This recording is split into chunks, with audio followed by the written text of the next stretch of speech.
Père et du Fils et du Saint-Esprit. Amen. Grande joie d'être là avec toi en ce vendredi 26 juillet. Aujourd'hui, nous célébrons Saint Joachim et Sainte Anne. Anne et Joachim, les parents de la Mère de Dieu, nous sont connus par des traditions provenant des milieux judéo-chrétiens qui peuvent remonter à la première moitié du IIe siècle. Le culte de Sainte Anne a grandi dans le rayonnement de celui de Marie à partir du VIe siècle. Celui de Saint Joachim est beaucoup plus récent, à partir du XVIIe siècle. La première lecture d'aujourd'hui, c'est Jérémie chapitre 3, à partir du verset 14. Revenez, fils rebelles, oracle du Seigneur, car c'est moi votre maître. Je vous prendrai un d'une ville, deux d'une famille, pour vous amener à Sion. Je vous donnerai des pasteurs selon mon cœur, qui vous paîtront avec intelligence et prudence. Et quand vous vous serez multipliés et que vous aurez fructifié dans les pays, en ce jour-là, oracle du Seigneur, on ne dira plus arche de l'alliance du Seigneur. On n'y pensera plus, on ne s'en souviendra plus, on ne s'en préoccupera plus, on n'en construira plus d'autres. En ce temps-là, on appellera Jérusalem trône du Seigneur. Toutes les nations convergeront vers elle, vers le nom du Seigneur, à Jérusalem, et elles ne suivront plus l'obstination de leur cœur mauvais. Alors, ici ça parle du peuple messianique à Sion. Ça commence par revenez, fils rebelles. Ça veut dire qu'ils se sont éloignés, ils sont rebelles. Ils n'ont pas écouté le Seigneur, ils sont rebelles. Le Seigneur appelle pour qu'ils reviennent. Et après Dieu dit, je vous donnerai des pasteurs selon mon cœur. C'est magnifique, je vous donnerai des pasteurs selon mon cœur, que vous paîtront avec intelligence et prudence. Alors, les brebis, ce peuple qui s'est dispersé, rebelle, Dieu va les rassembler par des pasteurs selon son cœur. Et après, il rassemble les brebis, elles vont se multiplier, elles vont fructifier. Et après, le Seigneur dit, en ce temps-là, on appellera Jérusalem trône du Seigneur. Le trône, ça sert pour le roi, pour la majesté. Le roi va régner, il va conduire. Le roi va protéger le peuple. La mission du roi, c'était ça.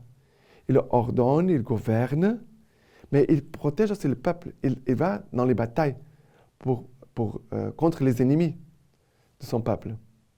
Jésus veut mettre son trône en nous. Il va régner en nous, il veut nous conduire, voilà, gouverner. Laissez Dieu gouverner notre vie. Laissez Dieu conduire notre vie.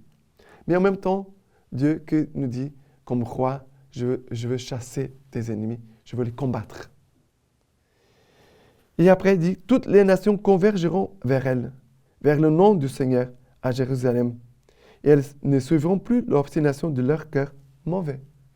Ça veut dire qu'en laissant le Seigneur régner dans notre cœur, dans notre âme, notre cœur va changer. Il va changer. Parce qu'on ne fera pas peut-être ce qu'on aura envie de faire, mais on laissera Jésus passer devant.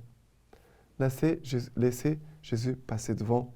Et laissez Jésus changer notre cœur pour que notre cœur ne soit pas mauvais, ni obstiné, ni rebelle, mais que notre cœur devienne comme le cœur de Jésus.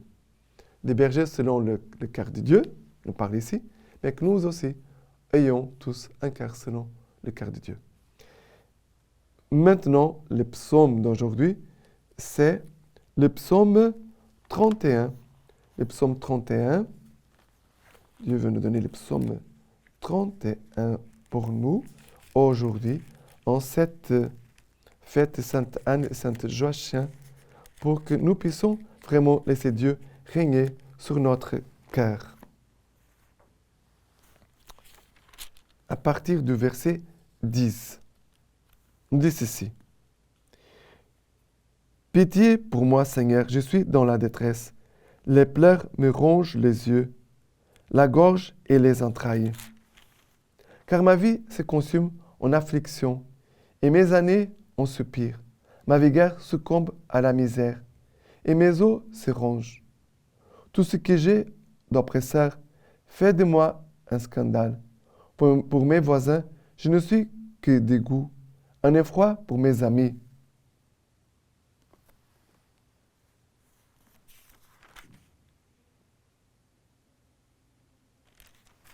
Voilà. Oh, pardon, je me suis trompé. Ce n'est pas le psaume 31, c'est Jérémie 31, pardon. On revient à Jérémie, pardon. On revient à Jérémie, chapitre 31. Chapitre 31, pardon. Je me disais qu'il y avait quelque chose ici. Alors, du verset 10 au verset 13. En ce temps-là, oracle du Seigneur. Nation, écoutez la parole du Seigneur. Annoncez-la dans les îles lointaines. Dites, c'est lui qui dispersa Israël le rassemble. Il le garde comme un pasteur son troupeau, car le Seigneur a racheté Jacob. Il l'a délivré de la main d'un plus fort. Ils viendront criant de joie sur la hauteur de Sion. Ils afflueront vers les biens du Seigneur, les blés, le vin nouveau et l'huile, les brebis et les bœufs. Ils seront comme un jardin bien arrosé. Ils ne languiront plus. Alors la Vierge prendra joie à la danse, et ensemble les jeunes et les vieux. Je changerai leur deuil en allégresse, je les consolerai, je les réjouirai après leur peine. Invitation du Seigneur. Nation, écoutez la parole du Seigneur. Annoncez-la dans les îles lointaines. Mission. Dieu vient pour rassembler son peuple, son troupeau. Et c'est à partir de cette unité intérieure, l'unité intérieure en nous. Les péchés, les blessures de notre histoire, des choses que nous ont fait du mal dans notre histoire, ils nous divisent, elles nous dispersent. Le Seigneur veut nous guérir, nous rassembler, nous réconcilier, nous pacifier, nous donner la paix profonde. Et à partir de cette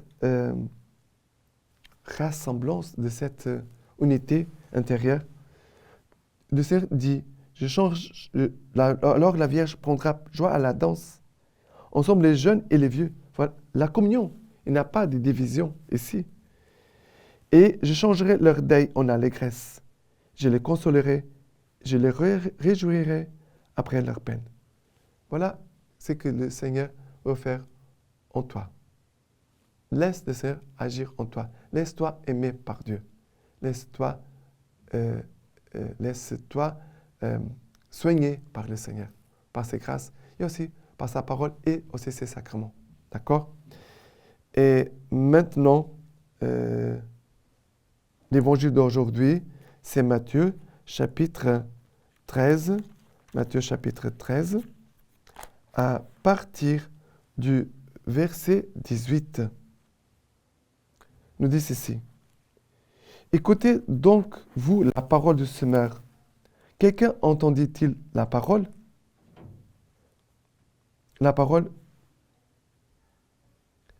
Écoutez donc, vous, la parole du semeur. Quelqu'un entendit-il la parole du royaume sans la comprendre?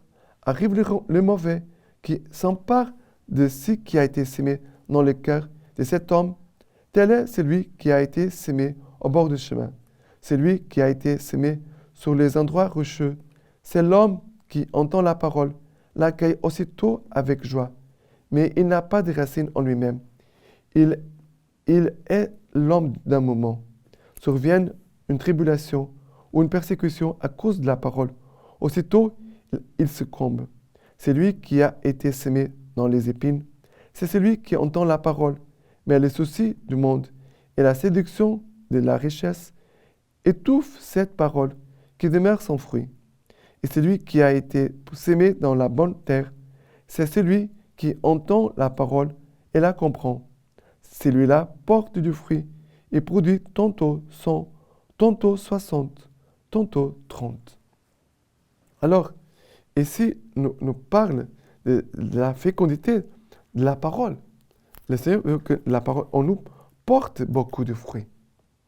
Mais il a aussi, la semence, elle est toujours bonne, elle porte toujours une force de vigueur, d'énergie, de croissance, de fécondité.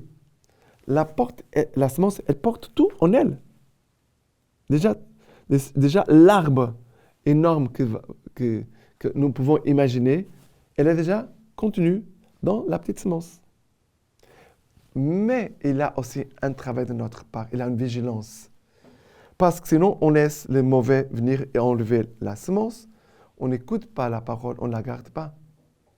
Il y a ceux qui sont des gens d'un moment, qui n'ont pas de racines, qui ne persévèrent pas dans la parole. Il y a ceux qui se laissent dominer par les richesses et les séductions du monde. Alors, ils ont oublié la parole. Ça veut dire que vivre, recevoir la parole, garder la parole, il y a aussi un travail. Il y a un travail de notre part. Sinon, la semence ne produira pas de fruits. Elle ne produira pas de bons fruits en nous. Il y a une participation de notre part. Quand nous sommes dans la prière, on doit demander que l'Esprit Saint nous aide à nous recueillir, d'être là, présent à Dieu, d'écouter. C'est pour ça qu'on doit noter la lecture divina. Comme ça, quand on note, on retient plus la parole. Soit on l'écoute, on écoute, mais après, on a oublié. Il faut noter la parole. Il faut avoir la concentration, le recueillement, l'écoute, de noter la parole, comme je le demande souvent. Et cela aide à garder la parole, à ne pas oublier la parole, pour qu'elle puisse porter beaucoup de fruits et de veiller toujours à ceux qui veulent nous enlever de Dieu. La parole, elle portera de fruits, mais gardons la parole. La lecture patristique d'aujourd'hui nous dit ceci. Puisque la Vierge Mère de Dieu devait naître de Sainte Anne, la nature n'a pas osé anticiper sur la grâce. La nature demeura stérile jusqu'à ce que la grâce eût porté son fruit. Il fallait qu'elle naisse la première, celle qui devait enfanter les premiers-nés, intérieurs à toute créature, en qui tout subsiste. Joachim et Anne, heureux votre couple. Toute la création est votre débitrice. C'est par vous, en effet, qu'elle a offert au Créateur le don supérieur de tous les dons, une mère toute sainte, seule digne de celui qui l'a créée. Maintenant, je vous laisse la bénédiction par les mains toutes pures de la Vierge Marie. Dieu Tout-Puissant vous bénisse et vous garde, le Père, le Fils et le Saint-Esprit. Amen.